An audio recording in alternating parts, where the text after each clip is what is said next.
السلام عليكم ورحمة الله وبركاته أصدقائي ومتابعيني. دمتم يا رب صحة وعافية دايما، ولا يا رب احتجتم أي طبيب أو صيدلي. النهارده يا جماعة في يعني فيديو قصير جدا هنتعلم ازاي نعمل السيلف ديفense، أو إن احنا نعمل سبراي ان هو يقينا ازاي شر بالنسبة لمن شر التحرش أو شر السرقة، أو أي حد يحاول ان هو يتعرض لك بسوء في طريق أو أنت خارج بيتك. طيب، باختصار كده يا جماعه هنجيب برطمان ازاز.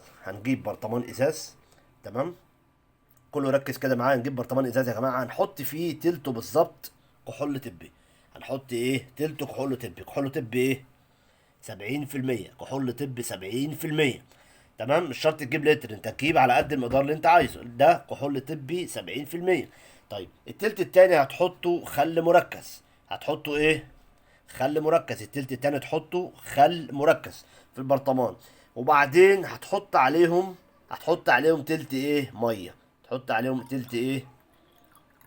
ميه.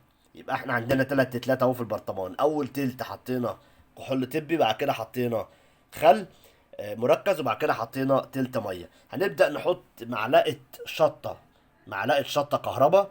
دي بتتباع عند اي عطار او علاف. قول له انا عايز شطة كهربا، ممكن تجيب ب5 جنيه او 10 جنيه. حلو، حط معلقة كبيرة شطة كهربا. قد ايه المعلقة الكبيرة؟ اهي معلقة الكشري او الطواجن اللي بتتباع في يعني مفيش بيت يخلو منها. معلقة شطة من ايه؟ شطة كهربا. وهنحط معلقة كبيرة فلفل اسود. تمام. طيب، ونحط معاه يا جماعه ايه؟ نجيب عندنا قرن فلفل حامي نار، اللي هو البلدي ده. عندك اي قرن فلفل حامي بقى، سواء دوت او الاحمر الهلابينو، اي فلفل عندك حامي نار، وتقطعه في البرطمان. تمام. هتبدا ان انت تقفل البرطمان بالغطا بتاعه. هتقفل البرطمان بالغطا بتاعه كويس قوي.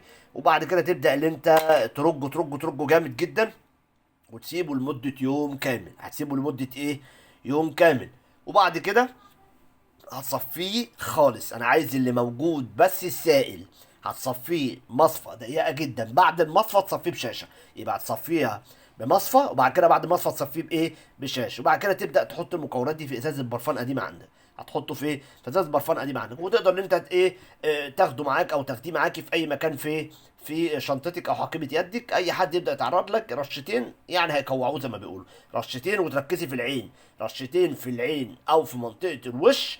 ده هيخليه ان هو يفضل قاعد بعيد عني فتره كافيه اللي انت تقدري تهربي او تطلبي المساعده.